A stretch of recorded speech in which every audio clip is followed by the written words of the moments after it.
Stop. Before you keep scrolling, I need you to think about one person in your life. Just one. Someone who always makes you feel like you're the problem. Someone who twists your words. Someone who apologizes, but nothing ever actually changes. Someone who makes you question your own memory. You know that feeling when you walk away from a conversation and somehow you're the one who feels guilty, even though you didn't do anything wrong? That's not an accident. That's a skill, and someone in your life has been using it on you. Today, you're going to learn exactly how to see it, because once you see it, you can never unsee it. Stay with me. This might be the most important video you watch this year. Here's the uncomfortable truth. Most people who are being manipulated don't know it. Not because they're weak, not because they're stupid, but because manipulators are skilled. They've been doing this their entire lives, and they've learned one thing most people never figure out. The best manipulation never feels like manipulation. It feels like love. It feels like concern. It feels like logic.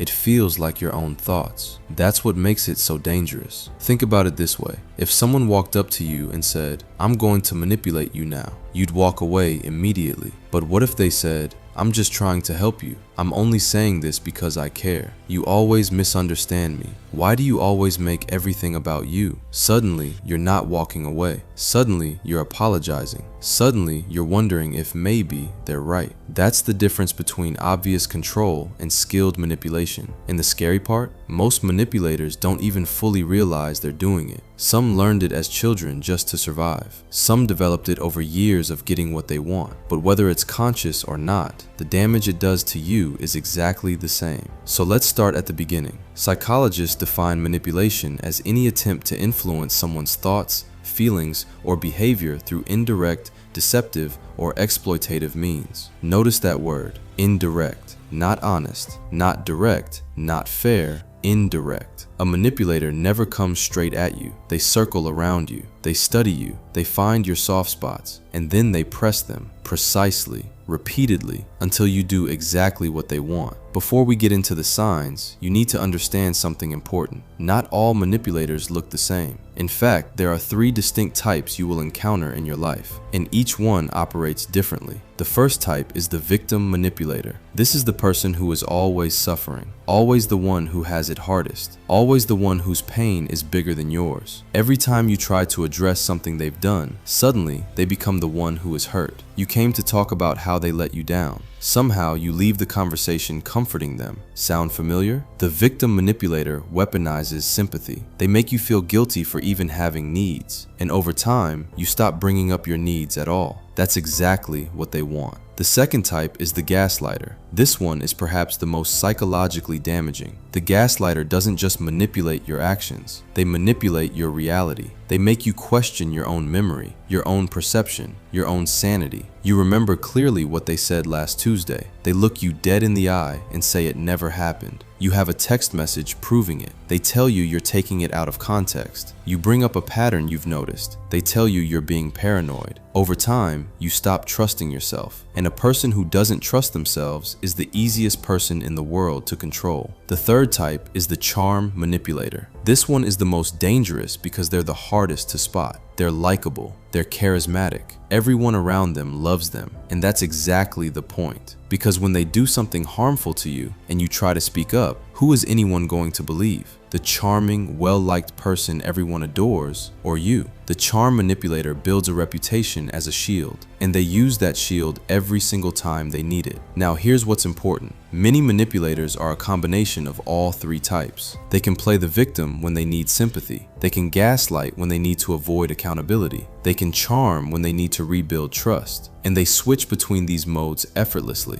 which makes them incredibly difficult to pin down until you know exactly what to look for. This is the section that's going to change how you see certain people in your life forever. Pay close attention. Sign number 1. They make you feel guilty for having boundaries. This is the clearest early warning sign. A healthy person in your life will respect when you say no. They might be disappointed, but they'll accept it. A manipulator treats your no as a personal attack. They act wounded. They bring up everything they've ever done for you. They make you feel selfish for having limits. And slowly, you start saying yes to things you don't want to do, just to avoid that feeling. That feeling was designed. Sign number 2. Their apologies never change anything. Pay close attention to this one because it's subtle. Manipulators are often very good at apologizing. They can cry, they can seem genuinely remorseful, they say all the right things, but then the same behavior happens again and again, and the apology comes again. A real apology is a promise backed by changed behavior. A manipulator's apology is a tool to reset the situation and buy more time.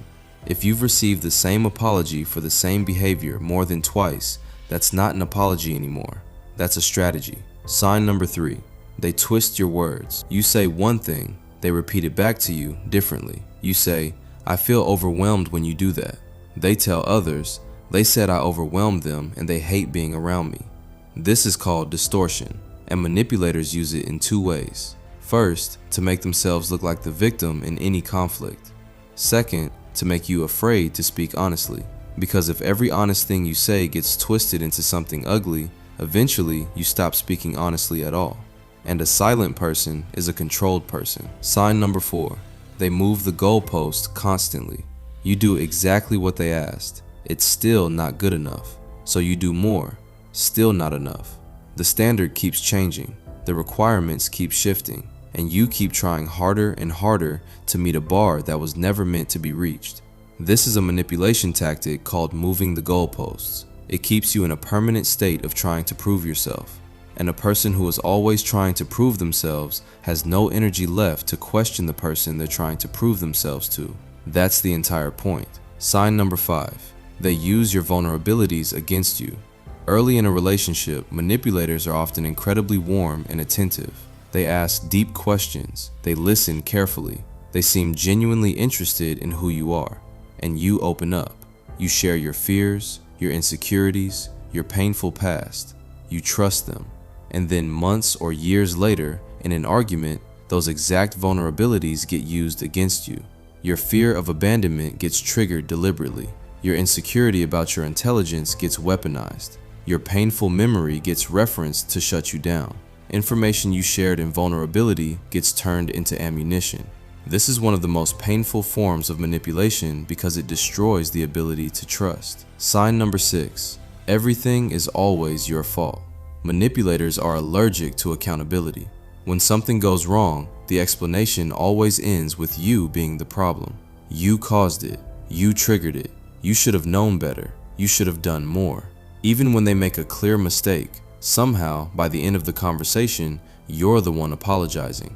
Psychologists call this blame shifting, and it's so effective because it taps into something most good people have in abundance: the willingness to reflect on themselves. A manipulator exploits your self-awareness to escape their own. Sign number 7. They isolate you gradually. This one moves slowly. So slowly that most people don't notice until it's already happened. They make small comments about your friends. Nothing aggressive, just a planted seed of doubt. Are you sure she actually has your best interests at heart? He always seemed a little off to me. I just don't want you getting hurt. Over time, those seeds grow. You see your friends less. You trust your support network less. And you depend on the manipulator more. Because isolation isn't just about control. It's about removing the people who might help you see what's happening. Sign number 8.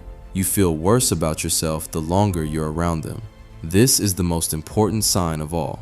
Pay attention to how you feel about yourself after spending time with someone. A person who is good for you might challenge you. They might push you. They might even make you uncomfortable sometimes. But over time, you feel more confident, more capable, more like yourself. A manipulator has the opposite effect. Over time, you feel smaller, more uncertain, less sure of your own judgment, more dependent on their approval. That shift in self-perception is not an accident. It's the result of a sustained pattern of subtle erosion. And once you recognize that pattern, you can never pretend it isn't there. Before we continue, if this video is making you think of someone specific in your life, drop a comment below. Just say, "I see it now." You don't have to explain, but I want you to know you're not alone. And if this is hitting close to home, please share this video with someone who needs to hear it, because this information changes things. Now let's talk about what you actually do about it. Understanding the signs is powerful, but understanding why manipulation works on you is what gives you real protection. Because here's the thing, manipulation doesn't work on everyone equally. It works most effectively on people with specific psychological traits. And those traits are not weaknesses. They are actually signs of emotional health. Trait 1. Empathy. People with high empathy feel other people's pain deeply. Manipulators exploit this by performing pain constantly. If you feel genuinely bad when someone around you is hurting, a skilled manipulator will always be hurting. Trait 2. Conscientiousness. People who care about doing the right thing are easy to manipulate through guilt, because all a manipulator has to do is make you feel like you haven't done enough, and you'll keep trying. Trait 3. The need for harmony. If you hate conflict, if disagreements make you deeply uncomfortable, manipulators will use conflict as a weapon. They'll create tension on purpose and then offer resolution at a price. That price is always your compliance. Trait 4. Low self-trust. This is the deepest vulnerability. When you don't fully trust your own perception, you become dependent on others to tell you what's real. And a manipulator will always be happy to tell you what's real, on their terms. Here's what you need to understand. These traits don't make you weak. They make you human, and they make you a good person. The problem isn't that you have these traits. The problem is being around someone who exploits them. This is the section most psychology videos skip. They tell you how to spot manipulation, but they don't tell you what to actually do about it. So let's get specific. Step 1. Stop explaining yourself. This is the hardest one and the most important. Manipulators thrive on your explanations. Every time you justify yourself, every time you over-explain your feelings, you give them more material to twist. Start responding with shorter answers. That's not okay with me. That's not okay with me because last week you also did this thing and I've been feeling like this for months and I just want you to understand that that's not okay with me. Short, clear, unargued. Step 2. Trust your pattern recognition over their explanations. Manipulators are excellent explainers. Every individual incident has a reason. Every single behavior has a justification. But manipulators count on you evaluating each incident separately. Step back, look at the pattern, not the explanation for Tuesday, not the excuse for last month. The pattern across months and years. Patterns don't lie, explanations do. Step 3. Rebuild your support network deliberately. If you've been isolated, reconnecting with trusted people is not optional. It's necessary. Not to talk about the manipulator, but to rebuild your own sense of reality. Other people who know you and love you are mirrors that reflect who you actually are, not who the manipulator has told you that you are. Step 4. Use the gray rock method. This is a technique specifically designed for dealing with manipulators you can't immediately remove from your life. Become boring. Give minimal emotional reactions, short responses, no drama, no big reveals, no emotional vulnerability. Manipulators feed on your emotional reactions. When those reactions disappear, they lose interest, or they escalate. And escalation is actually useful because it makes the manipulation visible in a way it never was before. Step 5. Decide on distance. Not every manipulator needs to be confronted. Not every situation needs to be resolved. Sometimes the healthiest response is simply less access, less time, less information, less emotional energy. You don't owe anyone an explanation for protecting your peace. Here's what I want you to take away from this. You are not paranoid for noticing patterns. You are not too sensitive for feeling drained. You are not wrong for trusting your gut when something feels off. Manipulation works because it targets the best parts of you, your empathy, your conscience, your desire for peace, your love. The fact that it affected you doesn't mean you were weak. It means you were human. And now you see it. You can't unsee it. And that changes everything. Because awareness is the first step, but action is what sets you free.